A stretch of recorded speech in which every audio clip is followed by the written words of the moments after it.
Throughout the past few episodes of this season, we heard about this disconnect in the labor marketplace. We heard it from Tolu Agunbiade, the founder of Carrot, a platform connecting high-growth startups to customer success talent.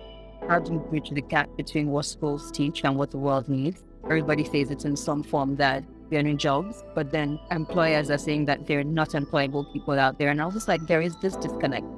We heard it from Sharmi Surya Naran, the Chief Investment Officer at Harambee Youth Employment Accelerator. We were conceived of as a way of addressing the demand-supply mismatch in the South African labor markets. Many of the company CEOs and HR were struggling to fill entry-level vacancies, and it was a conundrum because South Africa did and continues to have a high unemployment rate. So it was clearly something that was off in terms of the market. We heard it from Mark Skoman, a partner at the economic and development consulting firm Genesis Analytics, who leads their Center for Digital Excellence. The big constraint there is on the supply side. In South Africa, for example, we think that there's about 60,000 unmet vacancies of this digital-related work, where employers are looking for candidates and they just can't find them in the market. There's a big problem in the digital skilling ecosystem, not just in South Africa. It's a really similar story in a lot of the other African countries, Ethiopia, Kenya, Nigeria, where the candidates that are coming through the supply side of the training ecosystem aren't work ready. And it's a sentiment echoed by Opai Bukola, the co-founder and CEO of Kibo School, who we're going to hear from more throughout this episode. What we see on the continent is, one, lack of capacity, and then really low quality. So for the people who do end up in our institutions, by and large, they're not learning skills that are high demand in the workforce. We see a huge underemployment challenge for African university grads across the continent. And people are coming out with STEM degrees today and they're not getting jobs. So clearly something is not working. So why is there this disconnect? There's an implicit challenge, one we've spoken about throughout this season, around the needs of the demand side of the labor marketplace. What are we training people for? Especially when there are little jobs or income-generating opportunities. At the same time, and as evidenced by everyone we just heard from, even where there are jobs, there's still this disconnect between demand and supply. As we'll see throughout this episode, it's on one hand a capacity issue. Currently, most young Africans are locked out of higher education. For example, in Nigeria, over 1 million students each year try to get into a federal university and are not offered admission. And this capacity issue is exacerbated in the context not only of wide public sector gaps, but also in the context of a fast-growing population, where things are only going to get more challenging. But it's a quality issue as well. So that's really what we're trying to solve is how do we create higher ed that is both increase the capacity of higher ed on the continent and create something that is higher quality and directly linked to jobs. So how do these education and skilling platforms close this gap between supply and demand? Answering this question of who pays, and how do they do it at scale? In the past few episodes of this season, we've explored the talent networks, the remote work platforms, the workforce enablement programs, and the multi-stakeholder initiatives to attract more global roles to the African continent. All of these interventions work to better connect supply and demand in the labor marketplace and measure their success by jobs outcomes. And often, there is a necessary training component to these interventions to equip African talent with the skills to do the jobs in question. Edtech and tech-enabled skilling platforms have a role to play too, considering the size and scope of the challenge at hand. So in this episode, we're going to explore these programs working to tackle this problem at scale across the continent. Before we start, we'd like to thank MFS Africa for their sponsorship of the entirety of Season 4 of The Flip. Back in Season 2 of the show, in August 2020, we told the story of MFS Africa's acquisition of Bionic. And since then, Bionic has evolved inside of MFS Africa. So I spoke about that with Bionic's head of expansion strategy, Ali Odrago. Bionic today is mainly focused on small businesses. Traditionally at MFS Africa, our core offering for enterprise has been focused for large enterprises. And today, clearly, actually, when you look at the African landscape, there is a need for us to build a solution for what we call small businesses. And of course, with the MFS Africa Enterprise Platform, we're able to give our large businesses the opportunity and possibility to collect and disperse using our APIs. But with small businesses, it was more like, how can we make it easier for them to do exactly the same thing, using less time for onboarding and so on. The focus is basically making sure that they see value in our core offering, which is domestic collection and disbursement. So what we're doing is aggregating those MNOs and giving them to small businesses in the easiest way possible. Believing that, MSMEs and small businesses are the future of payment and collection in the African context. You're listening to The Flip, the podcast exploring more contextually relevant stories from entrepreneurs around Africa. Welcome back to The Flip. I'm your host, Justin Norman. Last episode, we explored this idea of job matching, of explicitly connecting supply to demand. Training and skilling is an important part of the equation. For a platform or workforce program to be successful, the training is demand-led and specific to the open roles in question. The desired outcome and the measure of success is jobs. Now, where training programs are less successful is when they're merely training for training's sake, without any connection to the demands of the market, as we explored last episode. But even where there is demand, there's still this disconnect between that demand and supply, as we heard about in the opener. So in this episode, we're going to explore this disconnect a bit further, and our hypothesis is twofold. The first part is that building sustainable demand-led training programs is a particularly challenging thing to do in the African context and at scale, considering the market conditions and the business model considerations. The second part gets deeper into the market conditions, where there are huge gaps in education left by the public sector, and which exacerbate the supply-side shortcomings even further. Let's start with part one. We had some of the big clients that will come looking for senior architect and some of these, but we couldn't find the talent. Then I realized something was missing. That's Adewale Yusuf. He's the co-founder and CEO of TalentQL and AltSchool. TalentQL is a platform vetting and connecting tech talent to demand, and AltSchool is an online school for individuals looking to gain technical skills. AltSchool was born out of TalentQL, when Adewale and his team saw down the road that the talent pipeline was scarce. When we started, we realized if we don't do something now, no one will be able to get talent from the market. You understand? You will be out of the talent. TalentQL won't be able to place talent. In other words, the talent pipeline was quickly depleted, so they built something they called Pipeline. We first started something we call Pipeline, and our goal for Pipeline is people with skills in the market already with 3 years experience working for some local companies. We realized that there was a gap. Why don't we train these people? And our Pipeline was a 6-month program.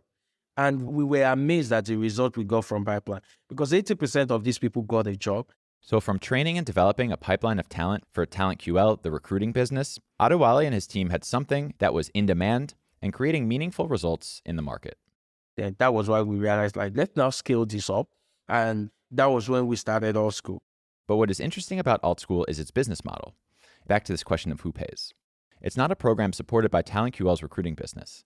It's actually a standalone business, an online school that talent looking to upskill pays for directly. So there's a chart I use in my presentation which shows households in Africa, what they spend money on. Over 60% of the household spends go into food.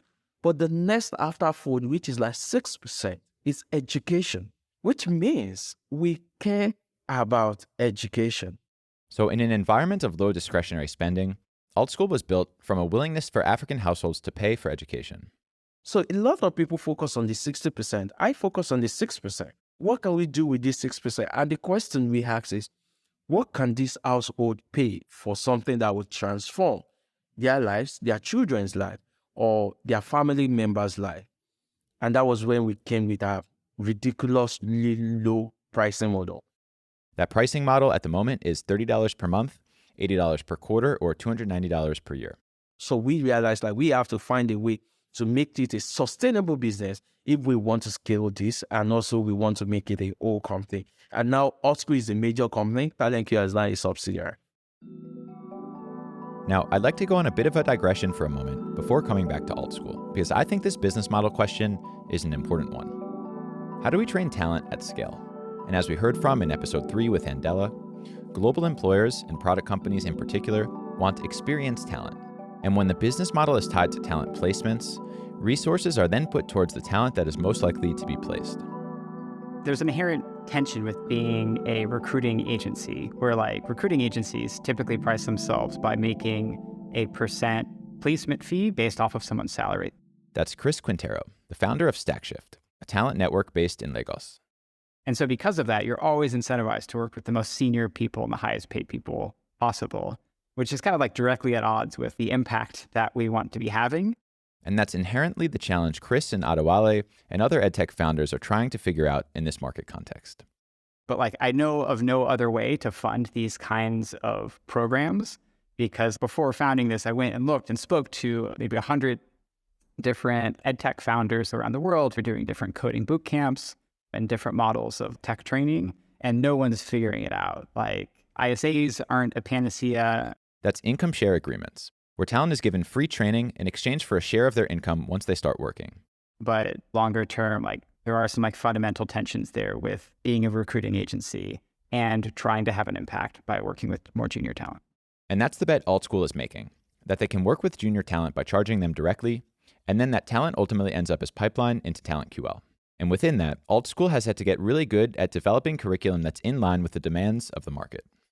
We were able to almost work backwards down the funnel to say, if we're training entry-level talents, and we can recognize, for instance, that it's really hard for our prospective clients to find senior software engineers who have a robust understanding of data structures and algorithms.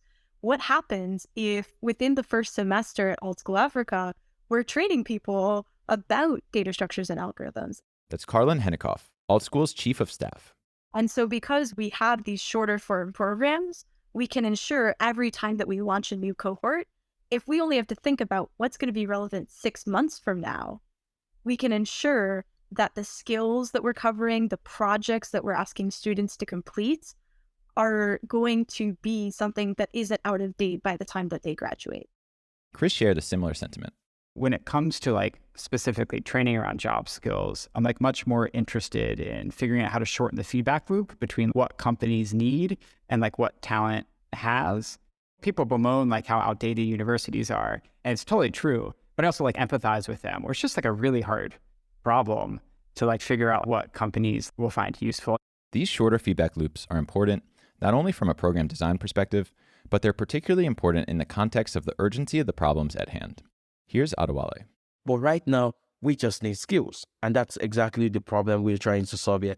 Let's give people skills. Let's give them opportunity. I'm not fighting against the concept of the traditional institution. We need to do something urgently. We need to get people to the market. We need to give people skills. Then we find a way to structure to actually take them from where they are to the next places they want to be. When we come back, we'll get into part 2 of our talent and training hypothesis. But before that, here's another word from our sponsor, MFS Africa. Earlier in the show, we heard from Bionic's head of expansion strategy, Ali Odrago, about the evolution of the Bionic platform. We also talked about what that means for the small businesses Bionic serves. Bionic today, as we know it, which is domestic collection and disbursement, is going to evolve because we are seeing more and more that the use cases are diverse. Recently, MFS Africa acquired GTP, which is a prepaid card company. And I believe that, more and more MSMEs are going to see the value, for instance, of using virtual prepaid card for their businesses and for their different expenses, which I believe is going to make a big difference in the way they even approach payment. And beyond that, it's of course the cross-border payment. MFS Africa has been traditionally known as a company enabling people to transact across border. And I think that we today actually are in position of giving those small businesses that capability. If you're a small business sitting in Uganda, for instance, you want to collect money from a customer or a supplier in Rwanda, or even actually pay customer in Accra, Ghana, you should be able to do that. And I believe that, over time, those are some of the use cases that, we'll be able to unlock at the Bionic level. Part 2 of our hypothesis on this disconnect between supply and demand is that there are huge public sector gaps in education which exacerbate all of these problems. In this episode's opener, we heard from Opai Bukola, the co-founder and CEO of Kibo School. While we're going to hear from her about tertiary education, there's a big question about at what level of education the interventions need to take place, considering what's happening upstream. I think that it's also worth thinking about what happens before we get students to tertiary education. And so just having that solid pipeline is so critical. One of the things that we noticed as we went through our admissions process is like the desire is there, like young people like really want to do it, but you also start to see the lack of preparation to actually succeed in STEM degrees. And so I'm also really excited about entrepreneurs who are thinking about how to rethink secondary education on the continent and how to really beef that up so that our talent is just like, they're ready for the market, they're ready for great higher ed, they're ready for great jobs. In this episode, we chose to focus on tertiary education because it's closer to the jobs, though perhaps the supply side problem for employers can be traced all the way back to primary and secondary education. And while that's somewhat beyond the scope of this episode, particularly considering the role that government plays or should play in providing primary and secondary education to its constituency, it exacerbates the business model and payer question here. At the same time, I think some of the innovations and interventions Kibo School is bringing to education from a pedagogy and design perspective might have more broad applicability upstream as well. In any case, this pipeline issue exists at every level of the value chain. And as we spoke about earlier, the problem Kibo School is attempting to solve is one of both capacity and quality. Really thinking about how we build institutions, because really whether or not any given piece of software is going to be successful is so dependent on the institutional setup. And currently, most young Africans are locked out of higher education. For example, in Nigeria, over 1 million students each year try to get into a federal university and are not offered admission.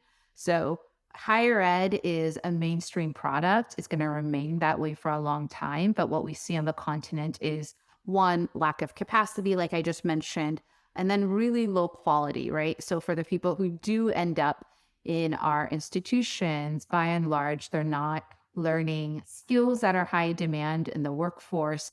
On the quality side, Kibo, like AltSchool and other programs, is building curriculum tied closely to the demand side of the market. But where they're going even further than online curriculum and brick-and-mortar universities is reimagining the university experience in its entirety.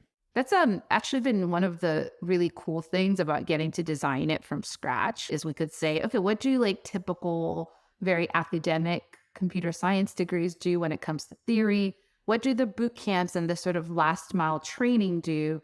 Can we take the best of both worlds and build something that will make students really job ready? I want to take another quick digression on this question of job readiness and the role that a degree may play in the equation. Kibo School is attempting to tackle the skilling and education challenge with a 3-year accredited degree, building a new online university targeting African students, starting with a bachelor's degree in computer science. Before the break, we spoke a bit about the short feedback loops of programs in developing curriculum that is in line and evolving with the talent needs of the demand side of the labor marketplace. And it's a particular challenge for universities and their multi-year degree programs to keep up with what companies need. It is perhaps for that reason that some in the tech and startup space in particular question the utility of a degree when short-form programs may actually do a better job of preparing talent for the workforce. And yet, people say this to me all the time, why a degree? So there's kind of 2 reasons. One is the demand for degrees is still really high, right? And so even though, especially for those of us who are in tech, it's very fashionable to say, oh, nobody cares about your degree, you don't need it. Talk to families, talk to young people. They want that college degree. So I think it's important to pay attention to the market. And people know that a lot of employers still ask for it. Even the employers who don't necessarily ask for it will sometimes use it as a filtering mechanism. So we chose to go down that path, 1, because we know that's what people want. And then 2, I think it lends like really important credibility to the experience that young people are having. And if you think about people on the continent, again, they want to work locally. Maybe they want the opportunity to immigrate. Having something that's going to be recognized, not just in your country, but globally, is really important. Meanwhile, from a pedagogy perspective, Kibo School is focused not just on what students learn, but how. One marker of quality is in how you build the curriculum.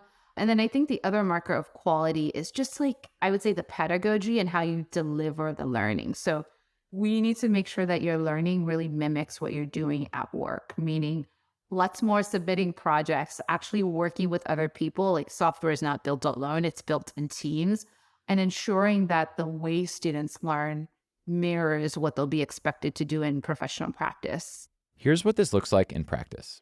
Learning is fundamentally communal, right? And we don't learn on our own. And if we did, then like the Coursera's and the MOOCs of the world have solved this problem. But very, very few people, even when they pay, manage to get through those programs. So you can't have a fully self-paced asynchronous experience. Like, we need other people to motivate us. We need it to make it fun. So for us, it's really async first, but not async alone. So while Kibo School is an online university, and that enables them to keep their cost structures down to serve more students at scale, something that we're going to talk about momentarily, their hybrid experience and creating an environment of peer interaction for students is also a crucial component. Having those guardrails and accountability is really important for success. The way that we've admitted students now, we have these like learning hubs, which are certain cities where our students have to live around. So we want students to be near each other so that there can be in-person support. But we also organize, at least initially, more social events, so monthly meetups. We're hoping to do some professional events where maybe they'll meet folks in the local tech community. So that in-person really matters. For CS, at least, it matters less for the learning part, but it does matter for all of those other things that surround it. That, again, our goal is retention and persistence and just we're physical beings. So really, you've got to facilitate that for sure. And Opie just mentioned events connecting students to industry. And earlier we talked about practical experience and project-based work. That's also built into the degree itself at Kibo School. So we build in internships into the degree program and you get credit for that, right? So students have to complete those internships to earn their degree. So it's really, really critical that by the time you're graduating, you've already had a minimum of 2 like substantive full-time work experiences. But when it comes to connecting talent to industry, it's not necessarily something Kibo School intends to do on its own. This is perhaps where the workforce programs and talent marketplaces come into play. Getting teaching and learning right is really difficult. Getting placement right is really difficult. But for us, at least in our initial 3 to 5 years, we're really focused on the teaching and learning part. Obviously, we have to talk to employers. The internships that I mentioned have to be secured for students. We want students to be placed, and we're going to be doing some of that. But we're eager to do that in partnership, actually. So we're really excited and talking to some of these companies that are doing, here are pools of vetted talent. And they're spending a ton of time talking to employers. We'd be really happy to be a pipeline to them. Because I think at scale, it is actually very difficult to educate 10,000 people a year well. Back to this question of scale. Some part of it, in the African context, is a function of price. Cost, obviously, is a really critical factor for accessibility for a lot of families. The price point that we are targeting is about $2,000 a year. So for the full degree, about $6,000. We are trying to figure out right now, how do we enable students to afford it? How do we think about payments and financing? Because most people still need to finance it. And it's not just your tuition. You need a laptop. You've got to have data, all of that. But nevertheless, for us, the business model is having the students directly pay for it. Which is distinct from the talent placement business model we spoke about earlier, and which comes with a whole host of other incentives and considerations. We have thought about it. We've considered models around the employer. Again, it starts to put you much more closely in the placement business, whereas, we would rather connect students to employers, have them earn income.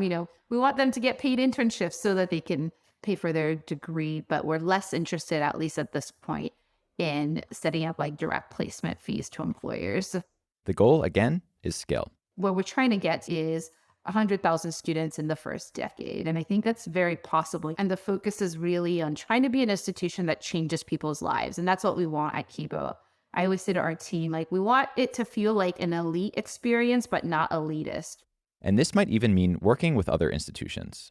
There's also beyond that, right? How can we help existing universities scale what they're doing on the continent? How do we take our know-how, our curriculum, our technology, and enable other people to use that to scale what they're doing? Because again, if you get away from it all has to be brick and mortar and look a certain way, these institutions can build the capacity to enroll and educate a lot more people. That's it for this episode of The Flip. If you enjoyed this episode, we'd be very grateful if you considered sharing with a friend or a colleague who you think may enjoy it as well. For more from The Flip, you can follow us on social media at The Flip Africa or subscribe to our newsletter on our website, theflip.africa. Thanks as always for listening, and we'll see you next time.